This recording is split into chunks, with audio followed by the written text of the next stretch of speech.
السلام علیکم ورحمۃ اللہ وبرکاتہ۔ الحمدللہ حمدا کثیرا طیبا مبارکا فی، اللہم صلی علی محمد وعلی آل محمد وبارک وسلم وصلی علیہ۔ اللہ رب العالمین کی رحمت اور اس کی توفیق سے آج 16ویں پارے کے چند اہم مضامین آپ کی گوش گزار کرنے کی کوشش کروں گا۔ 16ویں پارے کی ابتدا میں سورۃ الکہف کا ذکر ہے، جس کی ابتدا 15ویں پارے سے ہوتی ہے۔ سورۃ کہف کہتے ہیں ایک غار کو، بڑی غار ایک چھوٹی ہوتی ہے، ایک بڑی غار ہوتی ہے۔ اصحاب کہف وہ نوجوان جو وقت کے بادشاہ کو توحید کے اوپر، اللہ رب العالمین کے ربوبیت اور حاکمیت کے اوپر معاملے کی آنکھوں میں آنکھیں ڈال کے کلمہ حق کہہ کر کے بستی کو چھوڑ کے ایک غار کے اندر پناہ لی، اللہ رب العالمین نے انہی کے تذکرے کو یہاں پہ ذکر فرمایا۔ سورۃ کہف نبی رحمت علیہ السلام نے فرمایا جو بندہ اس کی 10 آیتیں پہلی حفظ کر لیتا ہے، اللہ اس کو فتنہ دجال سے محفوظ فرما لیتا ہے۔ لیکن نبی رحمت علیہ السلام نے فرمایا جو بندہ ابتدائی 3 آیتیں اس کی یاد کر لیتا ہے، اللہ اس کو بھی فتنہ دجال سے محفوظ فرما لیتا ہے۔ پھر کہ نبی رحمت علیہ السلام نے یوں بھی فرمایا، مستدرک حاکم اور سنن نسائی کی روایت ہے، من قرأ سورۃ الکہف فی یوم الجمعۃ، جو بندہ سورۃ کہف کی تلاوت جمعہ کے دن کرتا ہے، اضاء له من النور ما بین الجمعتین، 2 جمعوں کے درمیان اس کے لیے نور منتخب کر دیا جاتا ہے۔ بلکہ نبی رحمت علیہ السلام کی ایک حدیث یوں بھی ہے، جمعہ رات اور جمعے کی درمیانی رات یا پھر جمعے کے دن جو بندہ سورۃ کہف کو پڑھتا ہے، اللہ رب العالمین اس کے لیے نور کو منتخب کر دیتے ہیں۔ یہ سورت کی فضیلت ہے، اس سورت کی منقبت ہے۔ اس کے نزول کے بارے میں مختلف روایات بھی ہیں۔ ایک یہ بھی کہ نبی رحمت علیہ السلام سے یہودیوں نے جو سوال کیے تھے، آپ ہمیں روح کے بارے میں بتلائیں، آپ ہمیں صحابہ کہف اور ذوالقرنین کے بارے میں بتلائیں، تو اللہ رب العالمین نے اس سورت کو نازل فرمایا۔ اس سورت کے اندر 4 مختلف قصے ہیں۔ دیکھیں تو یوں لگتا ہے کہ 4 الگ الگ قصے اللہ نے کیوں بیان کیے ہیں، لیکن چاروں قصوں کے اندر اللہ رب العالمین نے سبق کو بیان کیا۔ 4 اسباق بڑے اہم اس سورت کے اندر موجود ہیں۔ توحید کے اوپر، علم کے اوپر، حکومت کے اوپر، انسان کو جس انداز سے گرفت ہونی چاہیے، جن چیزوں سے بچنا چاہیے، جن چیزوں کو کرنا چاہیے، وہ اللہ رب العالمین نے اس کے اندر ذکر کی ہے۔ اس کی ابتدا میں اللہ رب العالمین نے اس بات کا ذکر کیا، ان اصحاب الکہف والرقیم کانوا من آیاتنا عجبا، کہ ہم نے اصحاب الکہف اور اصحاب الرقیم دونوں ایک ہی کا نام ہے، ان کے اندر بہت سی نشانیوں کو رکھا ہے۔ نشانیاں کیسے نہ ہو، 309 سال تک سوئے رہے، اور 309 سال تک سوئے ہوئے وہ 3 یا 4 یا 5 یا 7 کتنے تھے کسی کو علم نہیں۔ ان کے ساتھ ایک کتا بھی، جس کے اوپر اللہ رب العالمین نے واضح بیان فرما دیا کہ سورج کی کرنیں بھی، سورج کے غروب ہونے اور طلوع ہونے کی کرنیں بھی ان کے اوپر پڑتی، اللہ کے حکم سے کروٹیں بھی بدلتے، لیکن 309 سال تک سوئے رہے، کسی کو علم نہ ہوا، اٹھے بیدار ہوئے، اللہ کے ولی ہے، اللہ کے برگزیدہ ہے، اللہ کے نیک ہے۔ لوگ تو آج بھی کہہ دے کہ ولیوں کا کتا بھی 300 سال تک سوئے رہے تو اس کو کچھ نہیں ہوتا، لیکن یہ بات قرآن نے واضح کر دی، 309 سال تک سوئے رہنے والا اور پیرا رکھنے کے لیے کتا بھی اللہ رب العالمین نے دہلیز کے اوپر بٹھائے رکھا۔ دیکھنے والوں کے لیے قرآن واضح طور پہ بیان فرماتا ہے، گزرنے والے گزرتے، دیکھنے والے دیکھتے، ان کے لیے وحشت اس کے اندر ہوتی کہ کتا اپنے ہاتھوں کو پھیلائے ہوئے، قرآن واضح طور پہ بیان کرتا ہے، کتا اپنے بازوؤں کو پھیلائے ہوئے اور ان کی آنکھوں کی طرف دیکھتے ہیں تو یوں لگتا ہے کہ جیسے دیکھتے ہیں وہ آنکھوں سے آنکھیں ان کی ساتھ ملتی ہے۔ لیکن اللہ رب العالمین کی نشانی جب اٹھے تو کسی نے پوچھا کتنی دیر سوئے، کسی نے کہا 1 دن، کسی نے کہا کچھ حصہ، کسی نے کہا جیسے بھی سوئے ہیں، کھانے کا وقت ہے، آپ کسی ایک کو کھانے کے لیے بھیجیں، لیکن بھیجیں اس کو جو کھانے کو جانتا بھی ہو، نفیس کھانا بھی لے کے آئے اور رازدار بھی ہو، اور لوگوں کو اس بات کا علم بھی نہ ہو کہ ہم یہاں پہ چھپے بیٹھے ہیں، لیکن اس بات کا علم نہیں کہ ہم کہاں تک پہنچ چکے۔ اسی صورت میں اسی سپارے میں اللہ رب العالمین نے اس بات کا بھی ذکر کیا کہ جو چیز انسان کے دل کے اندر آتی ہے، دل کے اندر آتی ہے، خیال کے اندر آتی ہے، بھول بھی تو جاتی ہے۔ حافظہ اللہ نے دیا، انسان بھلا بھی دیا جاتا ہے، لیکن چیز کا بھول جانا کوئی بڑی بات نہیں۔ لیکن یہ یاد رکھیے وَاذْكُرْ رَبَّكَ إِذَا نَسِيتَ، جب بھی تم اللہ رب العالمین کا ذکر کرو گے اللہ تمہاری بھولی ہوئی باتوں کو یاد کروا دے گی۔ اسی میں اللہ رب العالمین نے اس بات کا بھی ذکر کیا، جب بھی کوئی بات کہنی ہو الا ان یشاء اللہ، ساتھ میں انشاءاللہ کا لفظ ضرور کہنا چاہیے۔ انشاءاللہ کے بغیر باتوں کو مکمل نہیں کرنا چاہیے، اور نہ بات مکمل ہوتی ہے، کیونکہ یہ بات واضح اللہ رب العالمین نے اپنے پیغمبر کو بھی اس بات کا ذکر فرما دیا۔ اسی میں اللہ رب العالمین نے اس بات کا بھی ذکر کیا کہ انسان اگر پریشان ہے، غم زدہ ہے، تکلیف میں ہے، مصیبت میں مبتلا ہے، تو اس کا ایک ہی حل ہے کہ علماء کی مجلس کے اندر بیٹھے، اللہ اس کی تکلیفوں کو ختم کر دیتا ہے۔ انسان علماء کی مجلس میں، اولیاء کی مجلس میں، اللہ والوں کی مجلس میں بیٹھے، اس سے بڑا کوئی سبب نہیں ہے اس کی تکلیفوں کو ختم کرنے کا۔ پریشانی کے عالم میں علماء کی مجلس میں جانا، وَاصْبِرْ نَفْسَكَ مَعَ الَّذِينَ يَدْعُونَ رَبَّهُمْ بِالْغَدَاوَةِ وَالْعَشِيِّ يُرِيدُونَ وَجْهَهُ۔ اللہ رب العالمین نے واضح طور پہ اس بات کا اعلان فرمایا، آج تو ملحدین جو ہے لوگوں کو علماء سے دور کرتے ہیں، اور دور کرنے کا سبب یہ ہے کہ وہ دین سے دور ہوتے ہیں۔ جتنا علماء کی مجلس میں ہوں گے، جتنا علماء کے قریب ہوں گے، جتنا علم والوں کی مجلسوں میں بیٹھیں گے، جتنا علم والوں کے ساتھ تعلق ہوگا، اللہ رب العالمین کے پیغمبر علیہ السلام نے فرمایا من احب، جس بندے کے ساتھ محبت کرتا ہے اللہ رب العالمین اسی کے ساتھ اس کو جنت کے اندر لے کے جائے گا۔ نبی رحمت علیہ السلام کے صحابی بھی تو آئے تھے، کہا اللہ کے نبی ہمیں آپ سے بڑی محبت ہے، لیکن جب آپ سے جدا ہوتے ہیں دل غمزدہ ہوتا ہے۔ آج بیٹھے بیٹھے بڑا پریشان ہوا کہ یہاں پہ دل غمزدہ ہوتا ہے تو آپ کا چہرہ انور دیکھ لیتے ہیں، لیکن قیامت کے دن جب جنتوں میں جائیں گے آپ تو اللہ رب العالمین کے ہاں بڑے اوپر والے مرتبوں میں ہوں گے، ہم کہاں اور آپ کہاں؟ اگر جنت میں آپ کو نہ دیکھا تو اس جنت میں ہم کیا کریں گے؟ نبی رحمت علیہ السلام نے فرمایا پریشان ہونے کی بات نہیں، المرء مع من احببت، بندہ جس بندے کے ساتھ محبت کرتا ہے اللہ قیامت کے ساتھ اسی کے ساتھ بھی اٹھائے گا۔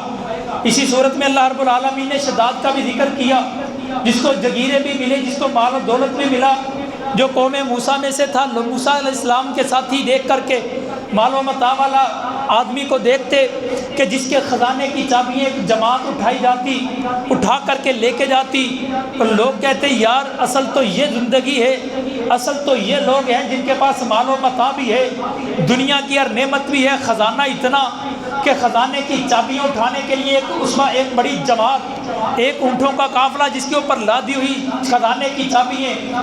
علماء نے اور ان کے لوگوں نے، دین والوں نے باتیں بڑی کہی، اور بھئی دنیا کی باتوں کو دیکھ کے اتنا مرغوب نہیں ہوتے، اگر اللہ کی پکڑ آ گئی تو یہ بھی بڑی اس کے اوپر ہوں گی۔ اسی کے اندر اللہ رب العالمین نے اس بات کا بھی اعلان فرما دیا، المال والبنون زینۃ الحیات الدنیا والباقیات الصالحات خیر عند ربک ثوابا وخیر عملا۔ لوگوں یہ بات یاد رکھیے، مال و دولت تو دنیا کی زندگی ہے، مال و دولت دنیا کے رہنے سہنے کی چیزیں ہیں، لیکن یہ اخروی چیز نہیں ہے۔ اللہ فرماتے ہیں المال والبنون زینۃ الحیات الدنیا، دنیا کی زندگی دنیا کی زیب و زینت ہے۔ آنکھیں بند ہوئی، مال و متاع کہاں جائے گا؟ کسی کے کام آنے کے لیے نہیں۔ آپ بتائے کبھی مال و متاع والے کو انسان مسجد سے لا کے چارپائی کے علاوہ بیڈ کے اوپر لے کے جانے کسی نے گوارا کیا؟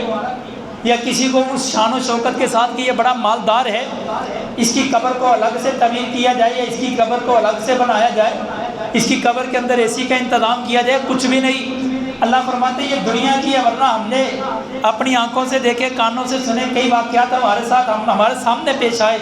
فیصلے کے لیے لوگ لائے گئے، بیٹے بیٹی ہیں اس کی، 2 بیٹے 1 بیٹی، 5 ارب کی پراپرٹی اس کے پاس موجود ہے، باپ نے کمایا بھی ہے، باپ نے بنایا بھی ہے، محلات بھی بنائے ہیں۔ اب بیٹوں کے اندر وراثت تقسیم ہوتی ہے، 2 سے 3 کروڑ روپیہ صرف جو ہے اس کے اوپر قرض ہے، نہ بیٹا دینے کے لیے تیار ہے نہ بیٹی دینے کے لیے تیار ہے۔ کہتے ہیں کہ اگر یہ باپ اٹھ کے کہہ دے تو ہم دے دیں گے۔ 2 ارب 1 ارب 2 ارب 2 بیٹے اور 1 ارب بیٹی کی وراثت میں آنے والا 3 سے 4 کروڑ روپیہ صرف تینوں مل کر کے دینے کے لیے تیار نہیں۔ یہ دنیا کی حقیقت ہے، یہ دنیا کا سما ہے۔ اللہ رب العالمین نے اسی چیز کا اعلان فرما دیا، یہ تو دنیا کی زیب و زینت ہے، دنیا کی آرائشیں، دنیا کی آرائشیں ہے، لیکن حقیقت کے اندر یہ بات یاد رکھیے، وَوُضِعَ الْكِتَابُ فَتَرَى الْمُجْرِمِينَ مُشْفِقِينَ مِمَّا فِيهِ وَيَقُولُونَ يَا وَيْلَتَنَا مَا لِهَذَا الْكِتَابِ لَا يُغَادِرُ صَغِيرَةً وَلَا كَبِيرًا۔ قیامت کے دن اللہ کتاب کو لوگوں کے سامنے کر دے گا اور لوگ کہیں گے ہائے افسوس، یہ کون سی کتاب ہے جس نے چھوٹی بات کو بھی نہیں چھوڑا، بڑی بات کو بھی نہیں چھوڑا، ہر بات کو اس کے اندر ذکر کر دیا، ہر بات اس کے اندر ذکر کر دی۔ اسی کے اندر اللہ رب العالمین نے علم کا بھی ذکر فرما دیا کہ جناب موسیٰ علیہ السلام سے کسی نے سوال کیا کہ موسیٰ آپ سے بڑا کوئی علم والا ہے؟ سیدنا موسیٰ علیہ السلام نے سوچا ہوگا نبی سے بڑھ کے کس کے پاس علم ہو سکتا ہے، نبی کا رب، نبی کا استاد تو خدا ہوتا ہے، اور خدا کے بڑھ کے کس کے پاس علم؟ کہا نہیں، میرے سے بڑھ کے کوئی دنیا میں عالم نہیں، لیکن میرے رب کو یہ طریقہ پسند نہ آیا۔ اللہ رب العالمین نے جناب موسیٰ علیہ السلام کو سیدنا خضر علیہ السلام کی طرف بھیج دیا، کہا کہ آپ ان کے پاس جائیے اور دیکھیے جہاں دو دریا ملیں گے اسی جگہ آپ سیدنا خضر علیہ السلام کو پائیں گے۔ اللہ رب العالمین نے اس بات کا ذکر کیا، فوجد عبدا من عبادنا آتیناہ رحمتا من عندنا وعلمناہ من لدنا علما، کہ تم میرے بندے کو پاؤ گے جس کو ہم نے علم دیا۔ یہاں پہ یہ بات بھی یاد رکھنے کی ہے، حضرت خضر علیہ السلام کے بارے میں مختلف روایات ہیں، بعض کہتے ہیں کہ یہ اللہ کا نیک بندہ، بعض کہتے ہیں کہ نبی ہے، لیکن میں یہ بات بتاؤں کہ قرآن کے مطالعے کے ساتھ جو بات، جس بات کے نتیجے پہ ہم پہنچتے ہیں کہ قرآن نے علم کا ذکر جہاں پہ بھی کیا، علمنا کا ذکر جہاں پہ بھی کیا کہ ہم نے ان کو سکھلایا، یہ اپنے بندوں کے لیے، اپنے اولیاء کے لیے نہیں کیا، اللہ نے اپنے نبیوں کے لیے کیا۔ اسے یہ بات سمجھ آتی ہے کہ سیدنا خضر علیہ السلام نبی ہیں۔ دوسری بات، نبی سے بڑھ کے کوئی بڑا نہیں ہوتا، اس لیے ایک نبی سے بڑھ کے دوسرے نبی کے اوپر تو فضیلت ہو سکتی ہے۔ تلک الرسل فضلنا بعضهم علی بعض کی فضیلتوں اللہ رب العالمین نے نبیوں کے اوپر دی ہے۔ حضرت موسیٰ علیہ السلام کو اللہ عام ولی کے پاس تو نہیں بھیج سکتے، اللہ رب العالمین نے علم ایک جہت سے حضرت موسیٰ علیہ السلام کو جو دیا، اور جس اعتبار سے سیدنا خضر علیہ السلام کو فضیلت حضرت موسیٰ کے اوپر دی وہ ایک علم کی فضیلت تھی، تو اسی اعتبار سے یہ بھی محسوس ہوتا ہے کہ حضرت موسیٰ علیہ السلام جس کے پاس گئے وہ بھی ایک نبی ہے، اور حضرت موسیٰ علیہ السلام بھی نبی ہے۔ حضرت موسیٰ علیہ السلام کے ساتھ یوشع بن نون بھی ہے، جن کو بعد کے اندر رسالت بھی ملی ہے، اور بنی اسرائیل کے لیے یہ نبی بھی تصور ہوئے۔ اللہ رب العالمین نے اسی کے اندر اس بات کا بھی ذکر کیا کہ جب حضرت موسیٰ علیہ السلام سیدنا خضر علیہ السلام کے پاس پہنچے تو سیدنا خضر علیہ السلام نے اللہ کے طرف سے دیے ہوئے علم کے مطابق یہ بات کہہ دی کہ موسیٰ جلالی طبیعت کے عالم ہو، لیکن تم میرے پاس قال انک لن تستطیع معی صبرا، میں تو کوئی بات سمجھ کے اللہ کے علم کے مطابق کام کروں گا، تیری طبیعت جلالی ہے، تو میرے ساتھ سفر نہیں کر سکتا، میرے ساتھ رہ نہیں سکتے۔ جناب موسیٰ علیہ السلام نے کہا قال ستجدنی ان شاء اللہ صابرا ولا اعصی لک امرا، تم مجھے ضرور صبر کرنے والا پاؤ گے۔ حضرت خضر علیہ السلام نے لیا، کشتی میں سوار ہوئے، کشتی کے اندر دو بچے تھے جنہوں نے ایک نئی کشتی کے اندر سوار ہوئے، ایک ساحل سے دوسرے ساحل پہ اتار دیا۔ جناب خضر علیہ السلام نے ان کی کشتی کے ایک بٹے کو توڑ دیا۔ جناب موسیٰ علیہ السلام نے جب اس بات کو دیکھا اور کہا اور بھئی کیسی نیکی ہے، وہ بچے مجھے ایک طرف سے دوسری طرف لے کے آئے، تم نے ان کی کشتی کے اندر سوراخ کر دیا۔ جناب خضر علیہ السلام نے کہا میں نے کہا تھا نا آپ میرے ساتھ سفر نہیں کر سکتے، کہا اب کی بار تو نہیں ہے، قال الم اقل لک انک لن تستطیع معی صبرا، اب میں بات نہیں کروں گا، اب میں توقف اختیار کروں گا۔ اب آگے چلیے، جناب حضرت موسیٰ علیہ السلام آگے نکلے، آگے چلتے ہوئے ایک لڑکے کو پایا، سیدنا خضر علیہ السلام نے اس کو قتل کر دیا۔ اب جب نبی نے ایک جان کو قتل ہوتے ہوئے دیکھا تو خاموش نہ رہ پائے اور کہا کہ بچے کو کیوں قتل کر دیا؟ سیدنا خضر علیہ السلام نے پھر سے کہا میں نے کہا تھا کہ آپ میرے ساتھ سفر نہیں کر پائیں گے، آپ کی طبیعت جلالی ہے، آپ کیوں سوال کرتے ہو بار بار؟ کہا اب کی بار معاف کیجئے، اگر میں پھر سوال کروں گا تو آپ مجھے چھوڑ دیجئے۔ آگے نکل پڑے، ایک بستی کے اندر پہنچے، بستی والوں سے کہا کہ ہم مسافر ہیں، ہماری مہمان نوازی کیجئے۔ بستی والوں نے کہا ہم مہمان نوازی کرنے کے لیے تیار نہیں۔ بستی سے نکلنے لگے، دیکھا ایک دیوار جو گری پڑی ہے حضرت خضر علیہ السلام نے کہا کہ اس دیوار کو بنا دیجئے، یہ یتیم بچوں کی دیوار ہے۔ اب دیوار بنانے کے بعد سیدنا موسیٰ علیہ السلام پھر بھی نہ رہ پائے، کہا کہ کون سی نیکی کرتے ہو، یہ جو ہم سے مہمان نوازی کرنے کے لیے تیار ہے تم ان کی دیواروں کو بناتے ہو۔ اب کی بار حضرت خضر علیہ السلام نے کہا ھذا فراق بینی و بینک، یہ میرے اور آپ کے درمیان فرق کر دینے والی چیز ہے، اب میں تمہیں بتاتا ہوں ان کی تعبیریں کیا تھی۔ یہ اللہ رب العالمین کا علم ہے، اللہ جس کو چاہے جیسے چاہے جب چاہے عطا کر دے۔ کہا کہ جب پہلی جگہ پہ میں نے کشتی کو ایک جگہ پہ سوراخ کر دیا، توڑ دیا، اس لیے کہ یہ بچے جس طرف جانے والے تھے، آگے ایک ظالم اور جابر بادشاہ تھا، صحیح سالم کشتی کو اپنی لپیٹ میں لے لیتا، میں نے نیکی کی۔ دوسری طرف جو میں نے بچے کو مارا تھا، یہ بچہ اپنے والدین کے لیے ضلالت اور رسوائی کا سبب بننے والا تھا، اللہ رب العالمین کی طرف سے دیے ہوئے علم کے مطابق میں نے اس کو قتل کر دیا۔ تیسری جگہ کے اوپر جو میں نے دیوار کو بنایا تھا، یہ دو یتیم بچوں کی دیوار تھی، اس کے نیچے خزانہ تھا، اور یہ دونوں یتیم بچے، ان کے دونوں کے والدین جو نیک تھے۔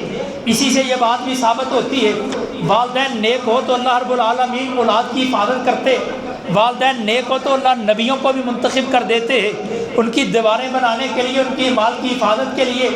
والدین کی نیکی اولاد کے سامنے آتی ہے، والدین کی پرہیزگاری اولاد کے سامنے آتی ہے۔ والدین جتنے زیادہ پرہیزگار ہوں گے، اللہ رب العالمین اتنے زیادہ اولاد کے لیے اسباب کو مہیا فرما دیتے ہیں۔ آگے چل کے اللہ رب العالمین نے ذوالقرنین کا قصہ بیان کر دیا۔ یہ توحید قادر مطلق کی کوشش کرنے والا ایک بادشاہ تھا۔ دنیا کے اندر 4 بادشاہ ایسے گزرے ہیں جنہوں نے پوری دنیا کے اوپر بادشاہت کی، جن میں 2 مسلمان اور 2 کافر تھے۔ مسلمانوں میں ایک ذوالقرنین اور ایک حضرت سلیمان علیہ السلام۔ ذوالقرنین جس کا اصل نام صعب ہے، یہ تبا اول کا بیٹا، اس کے بعد اس کا بیٹا ذمت الجن ابراہیمہ ہے، پھر اس کا بیٹا افرقیس، پھر اس کا بھائی ذوالعغاد سرجبیل جس کا نام ہے، اس کی بیٹی تھی بلقیس جس کا نام تھا، جو سیدنا سلیمان علیہ السلام کو ملی تھی۔ یہ حضرت سلیمان علیہ السلام سے کئی سال پہلے پورے عرب کے کوچ کے عرب سے لے کر کے افغانستان کی سرحدوں تک، افریقہ کے جنگلات تک، ہر جگہ کے اوپر اللہ رب العالمین نے حضرت ذوالقرنین کو یہ بادشاہت عطا فرمائی تھی اور قوت عطا فرمائی تھی۔ اللہ رب العالمین نے اسی کے اندر اس بات کا بھی ذکر فرما دیا، اللہ اگر قوت عطا فرمائے تو رحمت کی دیواریں بنانا تمہارا کام بنتا ہے، اگر اللہ رب العالمین علم عطا فرمائے عاجزی اختیار کرنا تمہارا کام بنتا ہے، اللہ جگیریں عطا فرمائے تو اللہ رب العالمین کے مطیع و فرمانبردار ہونا تمہارا کام بنتا ہے۔ اللہ رب العالمین اگر تمہیں توحید عطا فرما دے تو پھر ظالم اور جابر کے سامنے بھی کھڑا ہونا پڑے تو کھڑا ہو جانا چاہیے، یا پھر ایسے حالات ہو تو پھر کنارہ کشی اختیار کر کے الگ ہو جانا۔ یہ اسباق اللہ رب العالمین نے اسی صورت میں عطا فرمائے، اور یہی لوگ تھے جو یجوج مجوج سے پریشان تھے۔ حضرت سلیمان علیہ السلام کے پاس تشریف لائے کہ ایک قوم آتی ہے، ایک لوگ آتے ہیں، یجوج مجوج کی قوم آتی ہے، ہمارے بچوں کو بھی کھا جاتی ہے، ہماری چیزوں کو بھی اٹھا کے لے جاتی ہے۔ حضرت سلیمان علیہ السلام نے اللہ کے حکم کے ساتھ 2 پہاڑوں کے درمیان ایک سیسہ پلائی کی دیوار کو جو ہے کھڑا کر دیا۔ میں گزشتہ سال جو ہے اپنا رفاعی یونیورسٹی کے اندر ایک پروگرام کے اندر شریک ہوا، وہیں پہ ایک بات کرتے ہوئے یہ بات اور یہ دعویٰ ہم نے کیا کہ اللہ رب العالمین نے جو دین اسلام کو منتخب کیا ہے، دین اسلام دنیا کے اندر واحد دین جو عالمگیر دین ہے، اور آج تک جو ہے اس کا کوئی نچوڑ نہیں، اس کا کوئی توڑ نہیں ہے، اور کوئی ایسا مسئلہ نہیں ہے جو دین اسلام کے اندر موجود نہ ہو۔ ایک لڑکی نے سوال کیا کہ اسلام تو وہی 1400 سال پرانا اسلام ہے، اسلام کے علاوہ آپ نے ہر چیز نے ترقی کی، طب جو ہے بوٹیوں سے، جڑی بوٹیوں سے اپنے ہاتھوں کے ساتھ بنانے والا حکیم جو تھا، آج پنسار آپ دیکھیے مشینری کے ساتھ دوائی کو تعمیر کر دیا جاتا ہے۔ دنیا کے اندر کوئی ایسی بیماری نہیں ہے جس کی اینٹی بائیوٹک تیار نہیں کی جاتی، مولویوں نے وہی ممبروں میں رات کے اوپر بیٹھ کر کے وہی وظائف دیے ہیں۔ آپ یہ بتائیے کہ کون سی ترقی کی؟ میں نے کہا آپ جھوٹ بولتے ہیں، ترقی تو اصل میں اسلام نے کی ہے جو 1400 سال پہلے رسول اللہ صلی اللہ علیہ وسلم نے بتلا دی۔ اگر آپ کی سائنس نے ترقی کی ہے، آپ کی ٹیکنالوجی نے ترقی کی ہے، آپ چاند تک تو جا چکے ہیں، کائنات کے اندر سے 2 چیزیں آج تک کوئی سائنس یا کوئی دنیا کا بندہ نہیں ڈھونڈ پایا۔ ایک وہ جس کو دہیا کلبی نے دجال کو ایک افریقہ کے ایک کنارے میں ایک ساحل پہ دجال سے ملاقات کی، دجال کو آج تک تم ڈھونڈ نہیں پائے۔ دوسری جس کو قرآن نے واضح طور پہ بیان کیا اور تمہاری سائنس بھی مانگتی ہے کہ ایک یجوج مجوج کی قوم اور انسانوں کے درمیان ایک دیوار حائل ہے جو دو پہاڑوں کے درمیان ہے. ساری کائنات مل کر کے سائنسدان بھی مل جائے لیکن آج تک اس دیوار کو کوئی بھی ڈھونڈ نہیں پایا.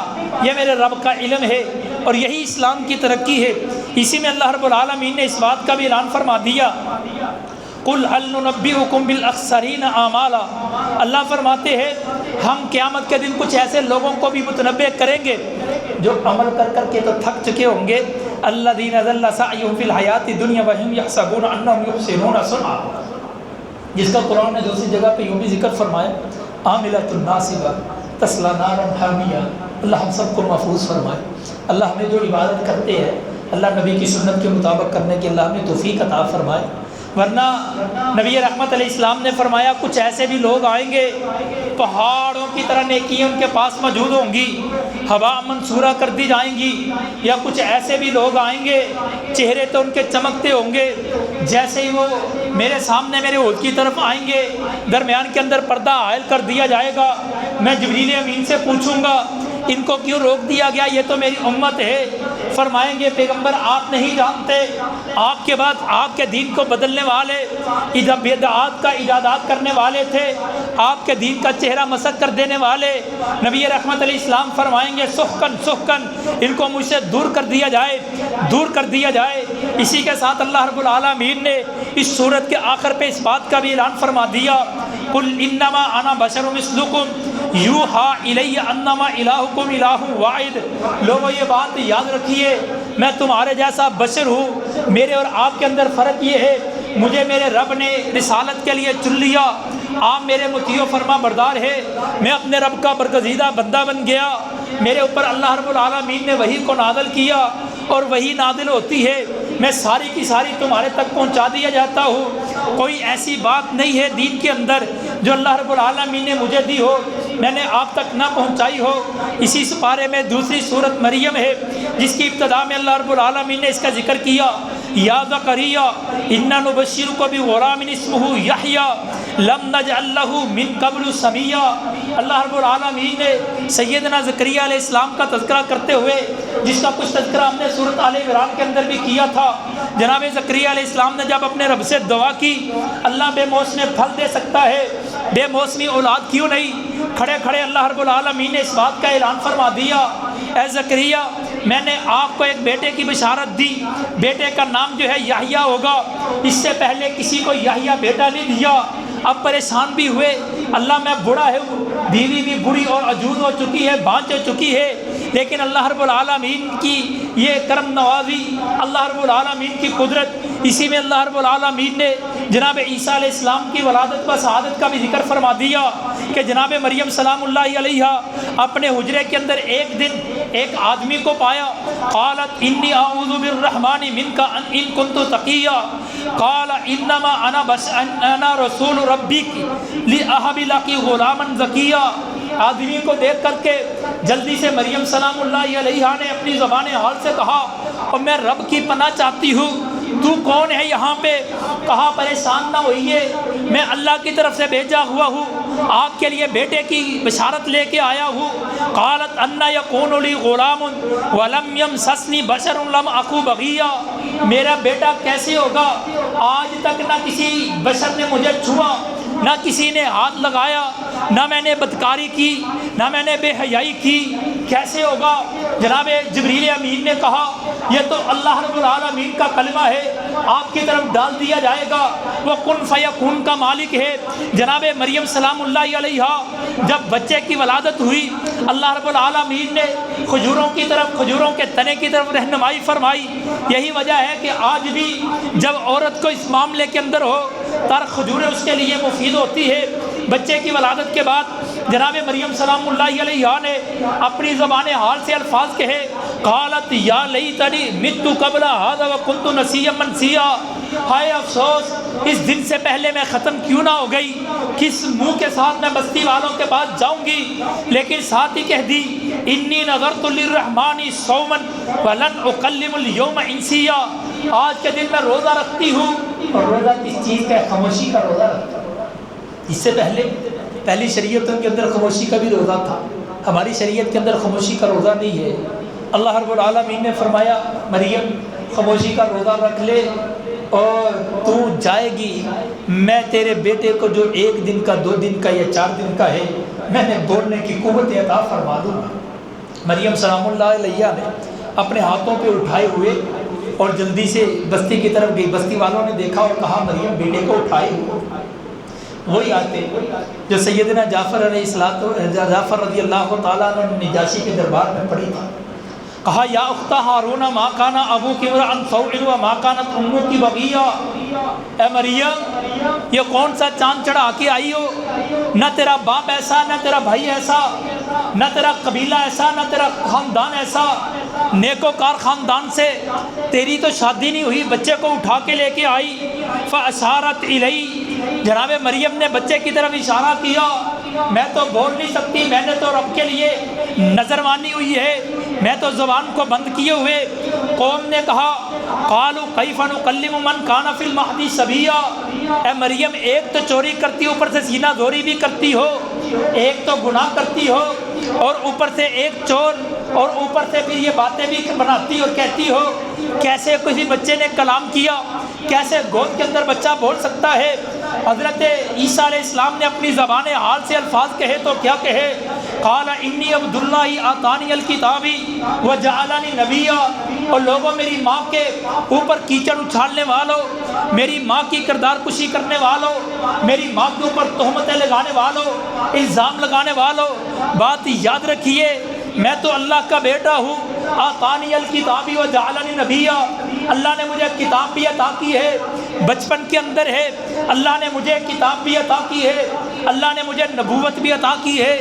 اسی لیے مفسرین کا یہ بھی نظریہ ہے کہ نبیوں کی عمر جو ہے 40 سال کے بعد اللہ رب العالمین نبوت عطا فرماتے ہیں، سوائے حضرت عیسیٰ علیہ السلام کے۔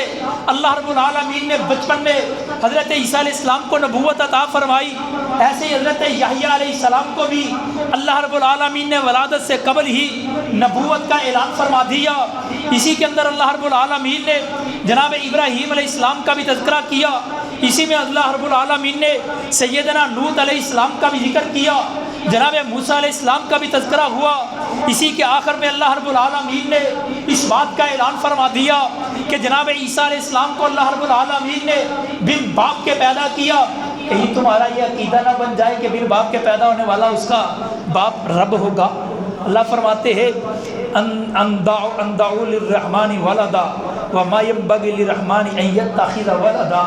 لوگ تو جو ہے حضرت ابراہیم علیہ السلام کی دعوت کو لے کر کے آنے والے، حضرت عیسیٰ علیہ السلام روح اللہ بن کے آنے والے، حضرت موسیٰ کلیم اللہ بن کے آنے والے، حضرت محمد مصطفیٰ مجتبیٰ بن کے آنے والے، سب نبیوں کی دعوت کے اللہ کے ساتھ کسی کو شریک نہ بنایا جائے۔ لیکن لوگ حضرت عیسیٰ علیہ السلام کو اللہ کا بیٹا کہتے ہیں، سیدنا عزیر علیہ السلام کو اللہ کا بیٹا کہتے ہیں۔ اللہ رب العالمین فرماتے ہیں کہ اللہ کے لیے کوئی اولاد نہیں ہے، اور اسی کے آخر پہ اللہ رب العالمین نے اس بات کا بھی اعلان فرما دیا، اللہ سے محبت جو ہے انسان جب اللہ سے جتنی محبت کرتا ہے اللہ رب العالمین اتنی محبت لوگوں کے دلوں میں بھی ڈال دیتے ہیں۔ ان الذین آمنوا وعملوا الصالحات سیجعل لهم الرحمن ودا، جو اللہ کے لیے محبت کرتے ہیں، جو اللہ رب العالمین سے پیار کرتے ہیں، جو اللہ کے جتنا زیادہ قریب ہوتے ہیں اللہ رب العالمین اتنی محبت لوگوں کے دلوں کے اندر بھی ڈال دیتی ہے۔ جو انسان اللہ سے محبت کرتا ہے، جس کو اللہ سے جتنی زیادہ محبت ہوتی ہے، اللہ پھر آسمان کے اوپر آواز لگاتے اور منادی کرتے ہیں کہ مجھے فلاں بن فلاں سے محبت ہے، آپ بھی محبت کیجئے، اور سارے فرشتے پھر منادی کرتے ہیں، حتیٰ کہ بیت المعمور والوں تک، آسمان والوں تک، زمین والوں تک وحی ہوتی ہے۔ تو اللہ رب العالمین جب زمین کے فرشتوں کو یہ وحی کرتے ہیں تو زمین کے فرشتے بھی محبت کرتے ہیں۔ اللہ رب العالمین فرماتے پھر لوگوں کے دلوں کے اندر بھی محبت کو ڈال دیا جاتا ہے۔ جو بندے اللہ والے ہوتے ہیں اللہ رب العالمین ان کی محبت لوگوں کے دلوں کے اندر پیدا فرما دیتے ہیں۔